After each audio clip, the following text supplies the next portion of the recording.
In a windowless room, lit by a single cold lamp, the young spy received his final directive. Yuki, 1 year of deep cover ends tonight. The order is simple.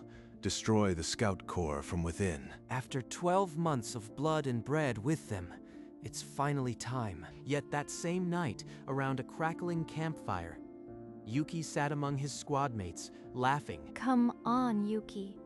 Even you have to admit, Kaede's singing was worse than a titan's screech. Hey, I was doing my best. You're all just jealous you can't hit those notes. They laugh like the war doesn't exist. Like I'm one of them. Yuki, you did good on the patrol today. Your scouting saved us an hour of hiking. Stop thanking me. You don't know what I'm here to do.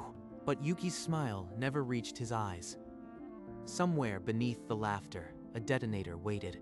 A year earlier, Yuki had first walked through the gates of the Scout Corps headquarters. You re-quiet. Most new recruits talk too much. That makes me suspicious. Wow, even his uniform looks different. The collar is weird. Every morning, Yuki watched the squad train from a distance, never joining beyond required drills. Hina leads with sharp eyes. Sota's medical skills are better than I expected. Kaede is naive, but quick. All useful intelligence. Again, your stance is off. Keep your weight forward. If I had a squad like this back home, no, that's a traitor's daydream. He buried the flicker of envy under colder calculations in the mess hall. He ate alone.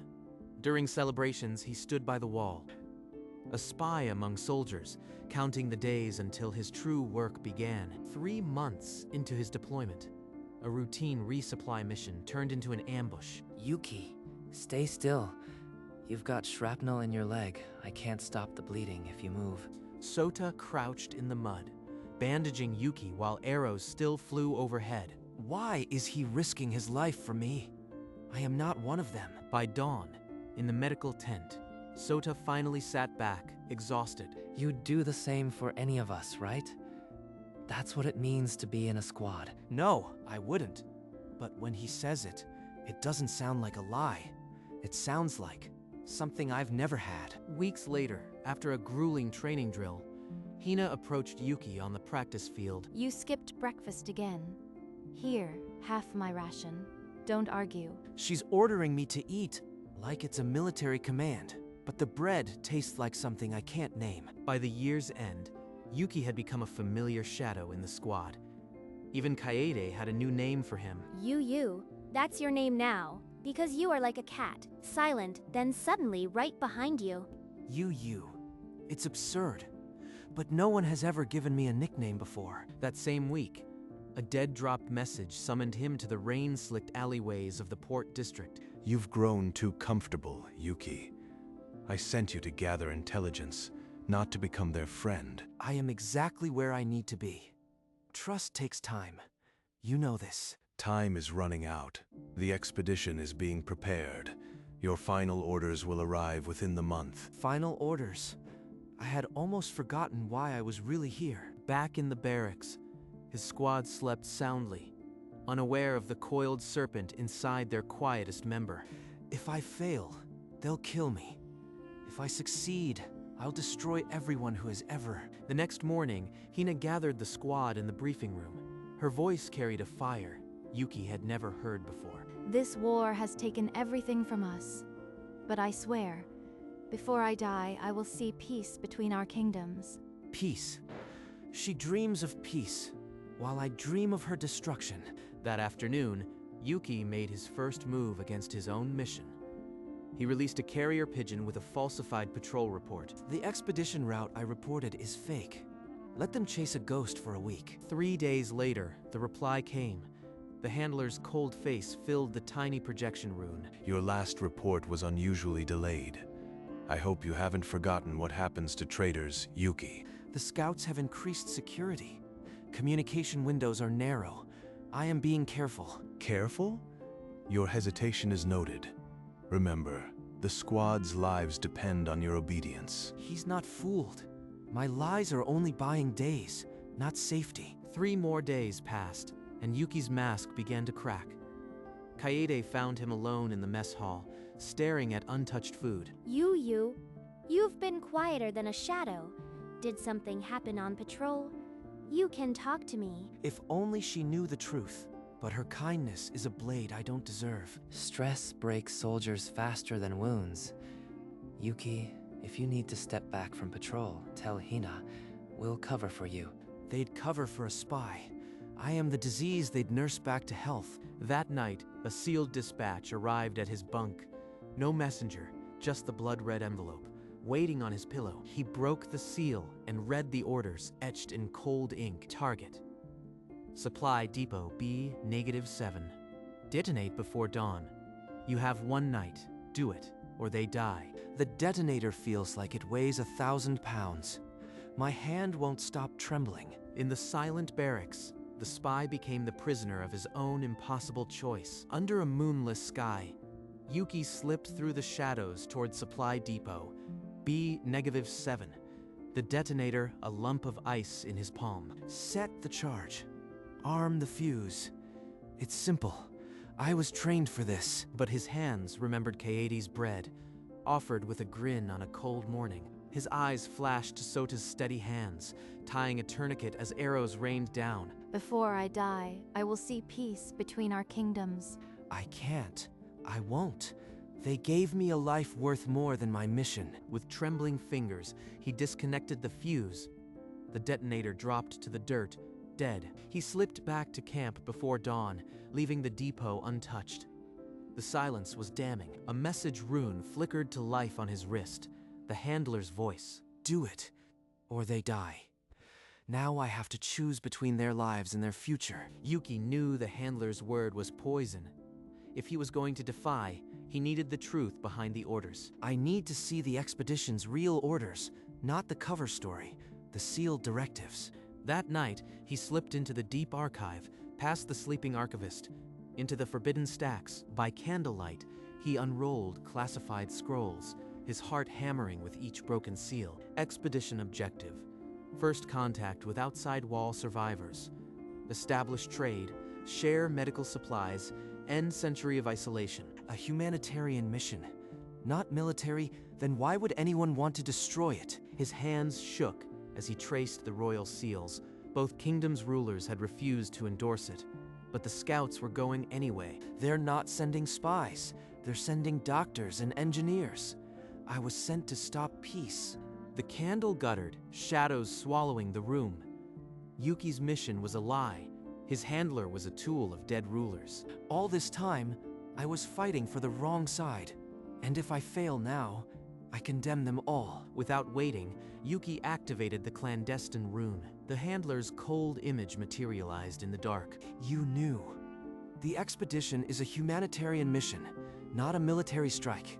Why hide that from me? Because your emotions would compromise the mission. Weak agents always get attached to the enemy. This isn't about attachment. You are sabotaging peace. Why would our kingdom want to stop humanitarian aid? Fool. Both kingdoms profit from war. Peace would expose the rulers' hoarded power, dry their treasuries, end their reign. The handler's words fell like a guillotine. The war was a cage built by both thrones to keep the people trapped. Everything I believed was a lie. My mission, my loyalty, it was all to keep humanity killing itself. You are a weapon, Yuki, not a savior. Betray me, and your squad dies as spies. Their blood will be on your hands. The connection severed. All that remained was static, and the echo of a trap with no exit. Let the feeling finish naturally. My life is a loaded gun pointed at those I love. If I move, it fires. If I stay still, it still fires. Yuki walked blindly through the downpour, the rain failing to wash away the handler's words. If I vanish tonight, they might suspect something. But if I stay, I am a grenade tied to their chests. But the handler's threat was a knife at his back. Betray me, and your squad dies as spies. You know, I think you actually smiled yesterday. Miracles do happen. They're laughing. Planning a future I was supposed to burn. Hina dreams of peace. Sota saves lives. Kaede still believes in goodness. I can't run. I can't obey.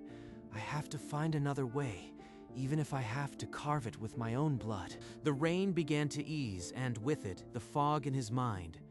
He had been a tool for too long. A spy was designed to be invisible, but now he intended to be seen, starting with the one person who could help him flip the board. Hina.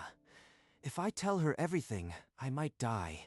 But if I don't, everyone dies anyway. The spy who was meant to destroy them was about to become their most unlikely ally and the target of a kingdom. Back in the supply shed, Yuki found the detonator, where he had dropped it, a cold, inert lump of metal. This thing was meant to be my final order.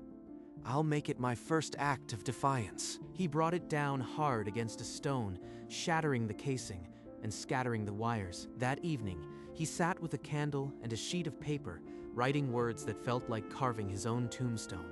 Hina, I am not who you think. I came here to destroy you. But you and the squad showed me a life worth dying for. The next morning, the expedition preparations were in full swing. Wagons were loaded, medical kits counted, and the squad moved with purpose. Double-check the medical supplies. We won't have a second chance if we meet the survivors unprepared. She's so focused on saving others. She doesn't see the enemy standing right beside her. No more. He almost stepped forward then, the letter burning in his pocket. But fear clamped his throat shut. The confession stayed hidden, a second detonator that could still destroy everything. That evening, Yuki found Hina alone by the supply tents, her lamp casting long shadows as she reviewed the expedition manifests. Hina, I need to tell you something, and you might want to kill me after you hear it. That sounds serious, but you've never been one for jokes. I am listening, Yuki. I am not a scout. I am a spy from the Maritime Kingdom, sent to sabotage the expedition. Hina's eyes widened, betrayal and fury flickering, but she held her ground, her knuckles white on the manifest. Why are you telling me this now? You could have let the sabotage happen and escaped. Because I already failed the sabotage, and because I read the real orders, your mission is humanitarian, and my kingdom wants it stopped to keep the war alive. The confession hung in the air like a flare. For a long moment, Hina said nothing, her eyes searching his face. You could still be lying, but your eyes look like a man who's been drowning for a year. I'll hear the rest and then we'll decide what to do. For the first time, Yuki wasn't alone, but the real battle had only just begun. Inside Hina's command tent, they unrolled a map and began to weave a trap with nothing but ink and lies. We'll report the depot destroyed. I'll stage a fake fire, scatter debris. The handler will think his plan succeeded. But if they check too closely, they'll see through it. We need to move the expedition fast, before he realizes. Agreed. We launch at dawn, 2 days ahead of schedule. I'll keep the squad in the dark, for their safety. For a spy, trust was a foreign language. But as Hina extended her hand, Yuki understood its meaning. We're in this together now. One false step, and we both hang. But I'd rather die trying to end this war. They shook hands, a pact sealed not in ink, but in shared risk. Before dawn, Yuki released a carrier pigeon with a message. Depot destroyed, mission complete, preparing extraction. Every lie I tell buys us hours, but the handler isn't stupid. He'll send someone to verify. As the bird vanished into the gray sky, Yuki felt the noose tighten, not around his neck, but around the squad's future. Far across the sea, in a chamber of shadows, the handler read Yuki's report, and his lips curled into a cold smile. Depot destroyed. He's lying. No confirmatory remote chatter. No scout panic. Send the cleanup crew. A hooded ship slipped into a hidden cove under cover of fog. 5 figures disembarked, blades oiled and silent. The target is a single asset inside the scout camp. Leave no witnesses. Retrieve his head if he hesitates. Back in camp, Yuki's wrist rune flickered with an encrypted intercept, the kill order. They're already here. He didn't trust me at all. We have hours, maybe minutes. He burst from his tent. The expedition was already rolling out, wagons creaking toward the gate. If I go with them, the assassins will follow and kill everyone. If I stay, I can lead them away. I am the only target that matters. In the pre-dawn murk, Yuki turned away from the retreating wagons and faced the dark tree line alone. The spy became the decoy. At the gate, Yuki hailed Hina from her horse. His voice was raw with urgency. Hina, assassins are in the woods. They've come for me. Leave me. Take the squad and go. Leave you? Never. We fight together, or not at all. If they see you with me, everyone dies. I can draw them off alone. Please, trust me. Trust you? I trusted you with my life an hour ago, but this is you throwing it away. It's not throwing it away. It's paying for my betrayal. Let me do this. Hina. Her eyes glistened, but her jaw set. She understood the math of sacrifice. Then come back. That's an order. I don't accept anything else. Yuki gave a faint smile, then turned his back, sword flashing in the first light. The gate groaned shut behind the last wagon. Hina rode on, shoulders rigid. In a choked ravine, Yuki unsheathed his blade as 5 shadows detached themselves from the rocks. 5. I can stall them here for an hour if I use the walls. Yuki, the handler sends his regards. You've disappointed the homeland. He didn't answer. Steel answered instead, a parry that drew sparks as 2 assassins lunged. Using the narrow walls, Yuki fought like a trapped animal, forcing them to come at him single file. Every second I keep them here is a league gained for Hina. Hold. But a thrown blade found his leg, and a kick to the chest drove him to the ground. Enough. Bind him. We'll finish him after we catch the wagons. They still think the expedition is close. Good. My death might buy them a full day. Rough rope bit into his wrists. Yuki smiled through the blood, watching the assassins' backs as they turned west. The lead assassin halted, scanning the empty trail. His eyes narrowed. The wagons aren't west. You lied again. How far ahead are they? Far enough that you'll never catch them. My only regret is not seeing the peace they'll build. Then die, knowing your treachery bought nothing. By order of the homeland, you are executed. The sword came down against the red dawn, and Yuki's last breath was a smile. Miles away, Hina's mount faltered. A cold shiver passed through her, and she clutched her chest. Yuki, you liar. You said you'd come back. But she did not stop. She spurred her horse forward, leading the wagons through the wasteland. By noon, they crested a ridge and saw them. Thin, gaunt figures emerging from the shattered outer wall. I am Hina of the Scout Corps. We've brought medicine, food, and an offer of peace between our peoples. Days later, the expedition limped back to camp, its triumph hollowed by one empty saddle. Where's Yu? He didn't come back, did he? Hina, tell me he's just on patrol. Hina led them to the quiet mess hall, the same place they had laughed a lifetime ago. Yuki is dead. He gave his life so we could reach the wall. But you need to know the full truth. He was a spy, sent from across the sea to destroy the expedition. But he loved us more than his orders. A spy? But he shared his bread with me. He carried my pack when I was tired. Were those all lies? Kaede, a lie is a man's words. His actions were the truth. He saved us. That's all I need to mourn him. By evening, they stood before a fresh grave. Hina placed Yuki's broken scout pin on the simple stone. You said you'd come back. So I'll hold you to that, by remembering every day. Rest now, Yu. The marker read only Yuki, soldier of the scouts, a truth he had earned. Months of fragile peace had passed. At Yuki's grave, Hina knelt with a cherry tree sapling. The Alliance is holding, Yuki. The kingdoms are talking. We're building a future you would have fought for. She dug into the soft earth, her hands steady, and set the roots deep. I'll come back every spring. So will the others. You are never being forgotten. The sapling swayed in the breeze, catching the sun like a promise. That evening, Hina stood by the window, her hand resting on her belly, a secret only she yet knew. A new life. Maybe the kind that gets to see the peace you bought. The war had left scars, but hope was taking root in the kingdom and in her behind her. The young cherry tree on Yuki's grave had already begun to bloom. When the time comes, I'll tell him about the spy who saved us. Weeks later, in the early hours of a quiet morning, Hina held her newborn son for the first time. So small, so peaceful. You'll never know a world at war if I can help it. She traced his tiny features, and a name rose from her heart. I promised I'd tell you about the spy who saved us. His name was Yuki, too, and that's what I'll call you. At the naming ceremony, she stood before the squad, the baby cradled in her arms. This is Yuki. He carries the name of the bravest soldier I ever knew, who taught us that even enemies can choose to love.